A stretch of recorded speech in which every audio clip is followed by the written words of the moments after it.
না, আমরা তো এখানে নিজেরাই বুয়া, নিজেরাই সব। মানে আসসালামু আলাইকুম, গুড মর্নিং সবাইকে। এখন অনেক সকাল, অনেক সকাল কি 9টার মতন বাজে। আর এখন যেহেতু ঠান্ডা পড়ে গেছে আর দিন ছোট হয়ে গেছে, এই 9টা মানে কি সকালই, কারণ এই মাত্র রোদ উঠছে। তো আজকে আবার পুঁই শাক রান্না হবে। আমার জন্য এটা খুবই মজার এবং আনন্দের বিষয়। আর এখন আমার সাথে সাথে আমার ফ্যামিলির সবাই পুঁই শাক খেতে পছন্দ করে। আর মাশাআল্লাহ আমার পুঁই শাকগুলো এই যে ছড়িয়ে গেছে, যেটা আমার অনেক শখ ছিল, স্বপ্ন ছিল। আলহামদুলিল্লাহ, যাক, শীত যেহেতু এসে গেছে আর এগুলো রেখে লাভও নাই, এখন খাওয়াটাই বেটার। আর সবাই দোয়া করবেন, আমিও দোয়া করি আল্লাহ যেন আমাকে গাছের বীজ দেয়। বীজ না হলে নেক্সট ইয়ার কীভাবে করব, এই বীজটা আশা করি ভালোই হবে যদি হয়। দেখা যায় মাশাআল্লাহ এক একটা পাতা কত বড় বড়, অনেক বড় বড়, কিন্তু মিডলে নিতে পারবো না। এখান থেকেই নেই, সোয়েটার পরেছি।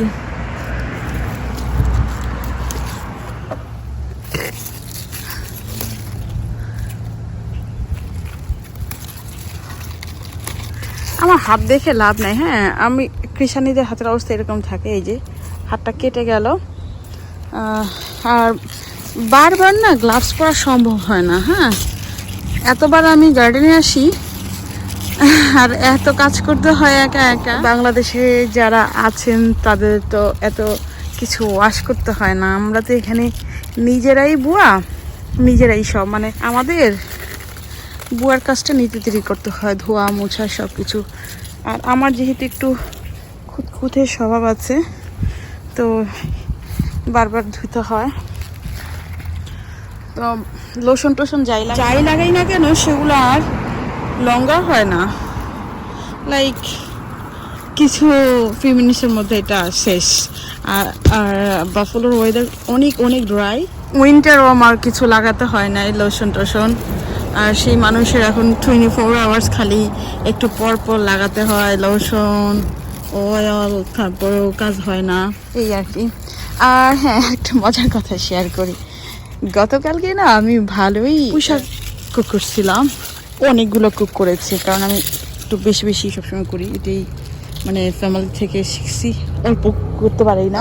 চিংড়ি মাছ দিয়ে, বাট মেহমান আসছিল, তো মেহমান আসার পরে মাশাআল্লাহ মেহমান ভালোই ছিল। আমার হাজবেন্ড থিঙ্ক করলো যে রাতের বেলা শুধু ভেজিটেবলটাই খাবে, ভাত আর খাবে না বা অন্য কিছু খাবে না। তো আমিও তো সেই ভেবে আছি যে হ্যাঁ, আমরা আজকে রাতে হয়তো এটাই খাবো, যেহেতু অনেক বেশি করে কুক করেছি।